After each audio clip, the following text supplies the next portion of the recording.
"What's that marking on your arm?" the young officer sneered. The old man said nothing. He merely tugged his sleeve down to conceal the faded tattoo, a cobra coiled around a dagger. The sea wind lashed his hollowed cheeks, yet his eyes did not blink. He had grown accustomed to such looks for 50 years. But then, just 1 hour later, 8 Navy warships appeared, anchoring in a circle around the harbor, and the very man who had mocked him now stood with his head bowed in silence. No one knew who he was, but today the whole nation will remember. Enjoy the story. If you're intrigued, please like the video, subscribe, and leave a comment below to let us know where and when you're watching from. It's always wonderful to see people joining us from all over the world. His name is Gerald Hunt, 79 years old. He walks a thin, stooped figure, but his stride still carries an old rhythmic cadence you don't learn in civilian life, but ingrain over years, counting seconds for orders, for gunfire, for the go signal. Gerald served in NAVSPEC Naval Special Warfare. Ask him about it now, and he merely shrugs, saying he worked close to the water. Period. No one else ever calls him by name except the mailman, and sometimes the kids who skip stones off the little wooden skiff moored on his porch. No visitors. No farewells. He lives alone in a weathered clapboard house on Chesapeake Bay's edge, its tin roof rusting, its windows never quite latched. Each morning he builds a wood fire, grills a fillet of fish caught himself the night before, and brews black coffee so thick that a single sip makes young hands tremble. There's no internet, no cable television. On the table sits a wartime AM radio, and beside it a faded leather notebook. Inside are strings of numbers, violet ink notes, and code fragments no one but he can decode. What they mean, nobody knows. But Gerald remembers every symbol as if it were his own birth date. He served in a classified unit called Black Reaper, no official insignia, no service medals. What people call a ghost unit, because ghost units don't officially exist. No one is held accountable when missions go astray. Their final operation was in 1972, somewhere in the forgotten waters of the South China Sea, off-the-record mission erased from all files. 8 went in, only 1 returned. No medals, no after-action reports, no apologies. Just a midnight flight that airlifted him to a base in Alaska, then vanished into the night as if he'd never left. Gerald never speaks of that mission. Not from fear, but from knowing that speaking would not lighten his burden, only invite speculation, mockery, or worse, pity. And he doesn't want pity. He wants silence. The same silence in which the comrades he lost deserved to rest in honor, not in obscurity. Since then, he's lived like a shadow on the fringes of society. Yet every year on the 11th of September, he takes his boat out to sea. His vessel, the Old Fang, is neither large nor fast, certainly not up to modern maritime regulations.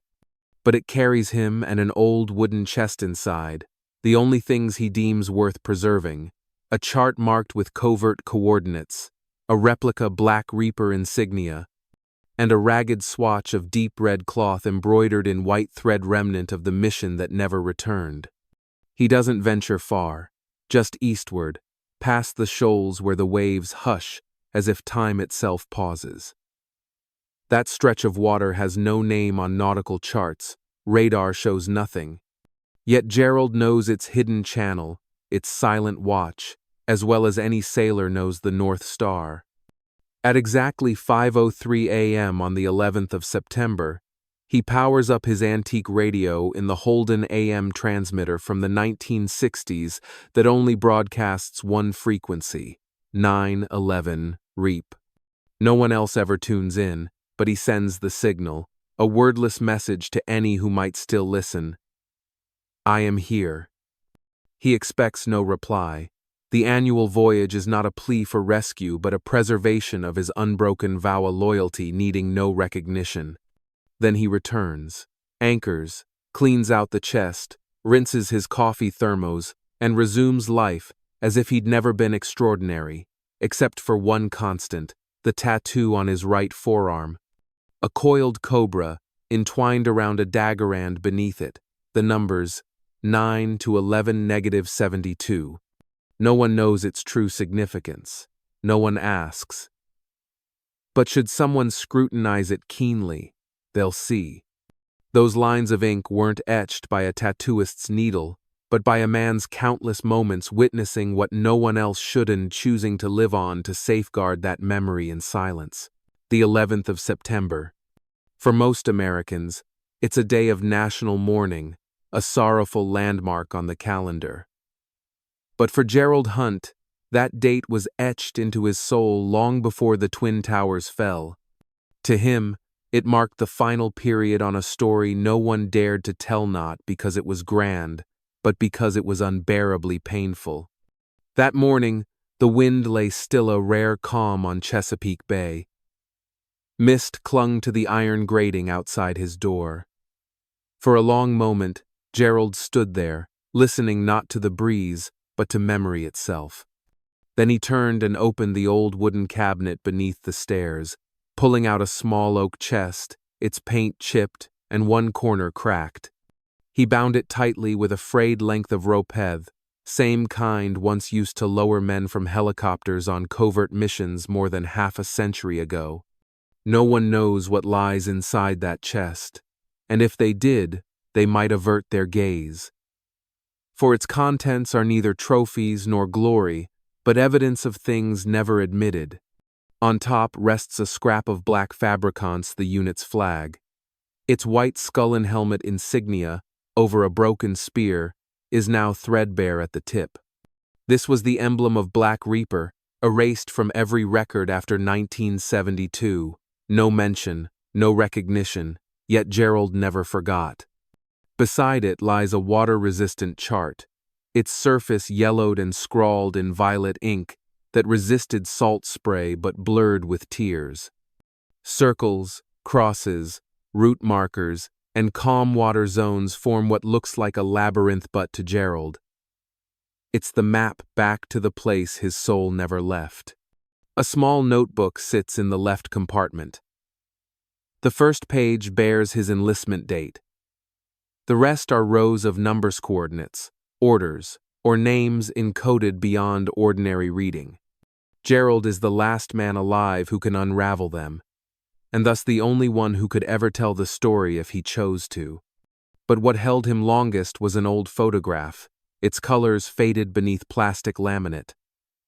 9 men stood side by side, wet uniforms, weapons in hand, grim grins like animals aware survival was uncertain. Gerald has personally torn away 8 faces. Only his own remains, a silent sentence. He lifts the chest to his chest, then heads for the skiff. The motor coughs to life, its throb like an aged heartbeat. He pilots the old Fang through the familiar narrow channel, anchoring where no name exists on nautical charts. No signal flags, no radar echo, no watchful eyes, yet he knows someone is always listening. He opens the hatch and retrieves his vintage military radio, reassembled from scavenged parts. His fingers find the tuning knob with practiced ease. He selects a frequency unlisted in any modern registry, a frequency from an era when radio signals were blood and silence was a death sentence. Powering it on, the radio crackles once, then falls quiet. He taps the microphone 3 times. The code sounds out. 911, REAP, 911, REAP, 911, REAP, I am 911, REAP. To the world, it's just a random string of numbers. But to a man who has lived, died, and buried his name in locked files, this is the final signal. A call that the last man still lives, still honors his vow, and still waits for someone brave enough to answer. When the transmission ends, Gerald expects nothing. He sits on the deck, hand resting on the chest, eyes on a mist-shrouded horizon in the dawn light. He does not cry. A man like him has cried enough for a lifetime. Only one thing remains constant. His heart still beats, and that signal still goes out. Perhaps today, no one will reply. Perhaps the world has forgotten. But he hasn't. The sky rose higher, carrying the scent of salt and the distant calls of fishing boats setting out at dawn. Gerald Hunt, with deliberate motions, pushed Old Fang away from the moss-covered wooden pier and act he had performed for over 40 years as a solemn ritual.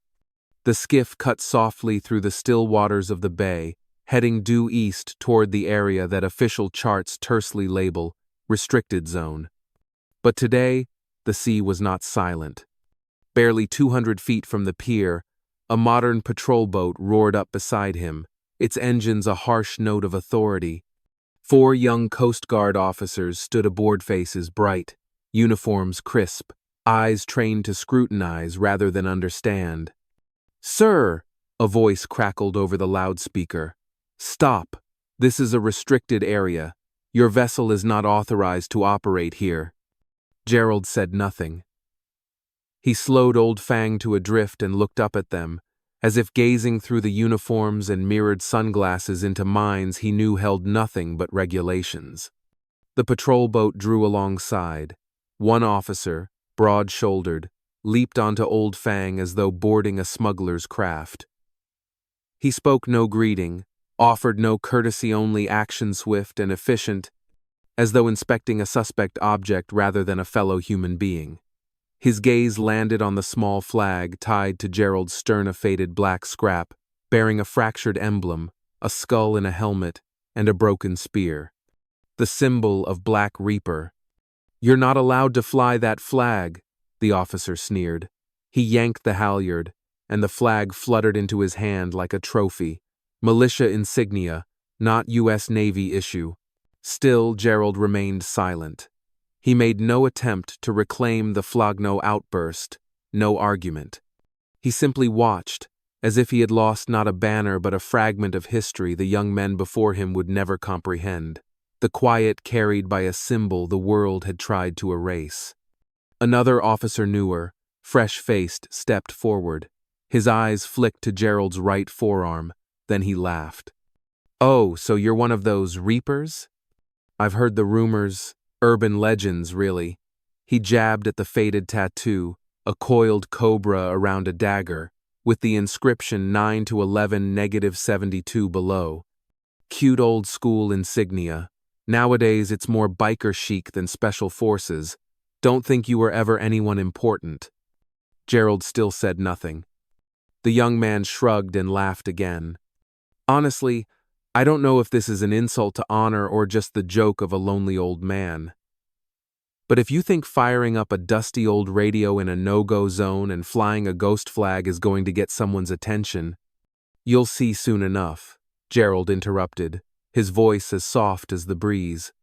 His words weren't raised, trembling, or threatening, yet there was something in his tone that snuffed out mirth like a bullet stopped mid-flight. The officers exchanged glances, less because they understood him than because they felt a primal warning. Some sounds, no matter how quiet, demand respect. Gerald turned back to the helm, leaned forward into the cabin, and lifted the lid of the radio. The device crackled once, fell silent, then began to click in that eerie rhythm. The burly Coast Guard officer strode forward, hand outstretched toward the throttle, but Gerald's gaze froze him in place, not out of fear, but because he didn't know why he shouldn't. In that moment, the sea lay unnaturally calm. No horn sounded, no one laughed. Only the wind shifted, and the faint smell of engine oil mingled with something older, like the breath of a vanished generation that never truly faded. The senior officer clicked his tongue, opened his mouth as if to speak, then closed it. Gerald had already advanced the throttle. Old Fang shuddered to life again and headed eastward, leaving their lingering stares skimming the water's surface. They say there are silences more instructive than any lecture. This time, the officer's jeers were cut short not by force, not by anger, but by the quiet resolve of a man who has seen too much to need any proof. Dear audience, please take a moment to relax or grab a glass of water, then stay tuned for the rest of the story. There are still surprises ahead. Comment 1 if you're enjoying the story so far, so we know you're still with us. When those young Coast Guard sailors still stood speechless after Gerald Hunt's whispered reply, some 100 nautical miles away, the radar operators aboard the USS Everstead patrol ship noticed a blinking signal. At first, the watchstander assumed it was interference from old civilian gear, but moments later, a signals engineer himself, a veteran of military cryptography, leapt to his feet. "This isn't noise," he announced, eyes glued to the screen. The code displayed 911, REAP. No one in the control room understood the meaning of those characters, but the security system sprang into action. Less than 4 minutes later, the signal had been relayed to the Naval Operations Analysis Office in Norfolk. An emergency internal call went out, bypassing all normal channels. The recipient was retired Lieutenant Commander Harold Boone, now senior advisor on classified matters. At the time, he'd been writing a letter to his grandson in a small office. When the secure fax spit out a single line of code, he looked up, read it, and froze in place. "Gerald, my God, he's still alive." No further orders were needed. Harold picked up the secure handset and issued a command used only once before in U.S. military history. "Activate Echo Retain." 1 minute later, 8 warships conducting exercise off Chesapeake Bay were redirected at high priority, no questions asked. Each vessel's secure fax printed the same italicized, source-free instruction: "Find the last one." No sailor dared ask why. For anyone versed in covert warfare, the last one is the code name for the lone survivor of operations erased from the record missions so secret that even senior officers may never see the files. Gerald Huntha, one survivor of Black Reaper, a unit struck from history after a mission vanished in the South China Sea in 1972. 8 men never returned. Only he somehow did no medals, no funerals, no recognition, and now, by some means, he had just spoken. The warships steamed in formation, 8 white pincers bending toward Chesapeake Bay's forbidden waters. No fanfare, no announcement. Only the knowledge that somewhere out there, the man they sought was waiting not to be rescued, but to affirm that certain vows, though long forgotten by the world, still exist like phantom signals, waiting to be heard again. Far out at sea, the dark masts loomed like ghosts drifting in from the past. 8 warships silently encircled the Bano bugle. No fanfare, no radio warning. They arrived as a ceremony not to display power, but to bring closure to a chapter that was never written. The air on the pier suddenly stood still, as if even the wind held its breath. There were no waves lapping, no engines running, only the measured footsteps of the senior officers making their way ashore from the flagship. They wore immaculate white uniforms and carried a small mahogany box plus a framed set of dress blues behind glass. On the box was the black scythe emblem of Black Reaper, the unit never officially recognized. Leading the party was Vice Admiral Mallory, his silver hair and steady gait as sturdy as an Atlantic gale. Reaching Gerald Hunt known only through whispered legend and unverified dispatches over the past 30 years, she didn't salute. He knelt. "Sir," Mallory began, his voice choked by remorse. We weren't there 53 years ago, but today we are not here to command. We have come to listen." The entire pier fell silent like a sacred hall. No one moved, no cameras clicked, because everyone understood this moment was for memory. Gerald said nothing at first. He opened the wooden chest, the one he'd carried like a mobile tomb for 53 years. Inside lay the faded violet-charted sea chart, a small cipher notebook, a chipped unit badge, and finally, a photograph. 9 men stood side by side, shoulder to shoulder. The faces of the other 8 had been torn away by time. No, by Gerald's own hand. Only his own face remained. He placed every item on the wooden deck with hands weathered yet steady. Then he looked Mallory squarely in the eye. "I don't need anyone's apology," he said in even tones. "I only ask that they not be forgotten." Then Gerald Hunt began to read the names. Not quickly, not in passing, each name fell like a prayer. Captain Marcus Leclerc, declared missing 09 divided by 11 divided by 72. Lieutenant Engineering Dale Simmons, declared missing 09 divided by 11 divided by 72.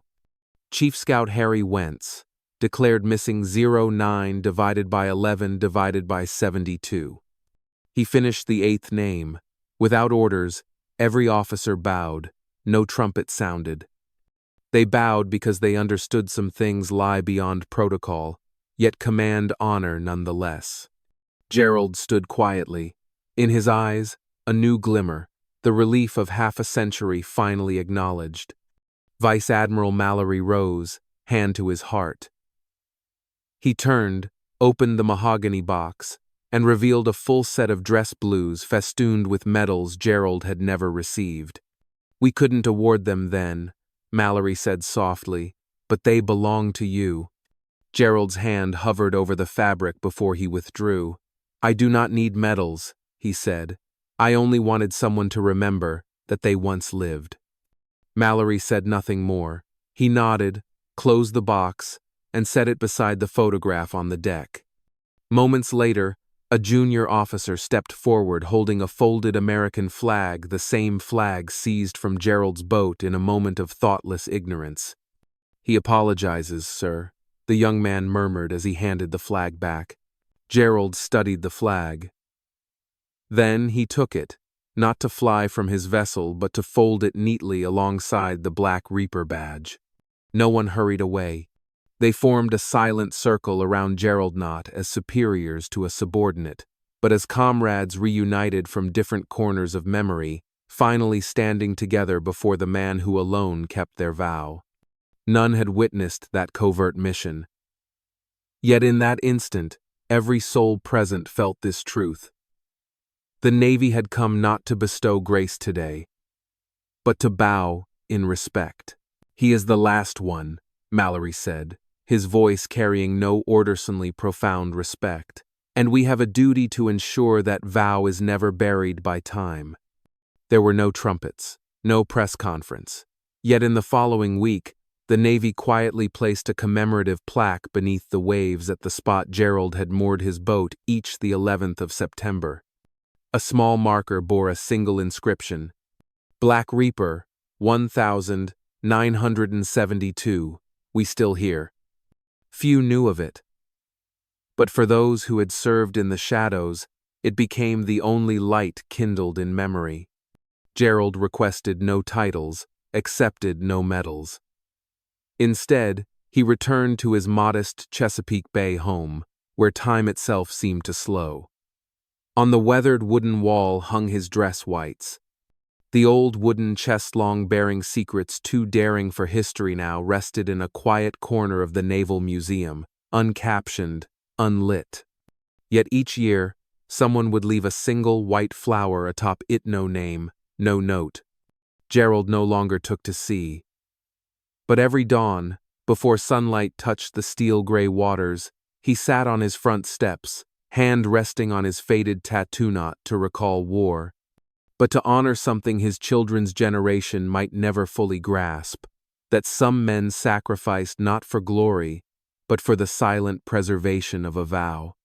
Over time, the local children began calling him the Dawn Storyteller. They knew nothing of Black Reaper or the 1972 mission, but they sat for hours at his knee, listening to tales of courage, loyalty, and the hardest lesson of all, the burdensome weight of silence. One winter morning, No sunlight filtered through his window. Gerald Hunt passed away quietly, just as he had lived. No trumpets, no grand farewell. Yet that day, 8 Navy ships across the East Coast each sounded 3 short blasts. No orders were given, but everyone understood. A week later, over 300 handwritten letters arrived from veterans across America. Each bore a single line: "The last one has spoken." Since then, the 11th of September became more than a national day of mourning. In the Navy's unofficial calendar, it transformed into an unnamed observance. At 6:47 a.m., in the eastern Chesapeake waters, a small flotilla would head out to sea bearing nothing obvious, but carrying a battered black flag embroidered with a broken scythe. No words were spoken. They simply moored, allowing the sea breeze to carry Gerald Hunt's story, that of a man who lived a lifetime safeguarding what could not be spoken. If you're watching this video and have stayed until the end, please do more than listen, pass it on. Perhaps you're in Houston, or a tiny Maine hamlet. Maybe you're watching at 2 a.m., or stirring your morning coffee. Wherever you are, please leave a comment below. Where are you listening from, and at what time? Did Gerald Hunt's story still you for a moment?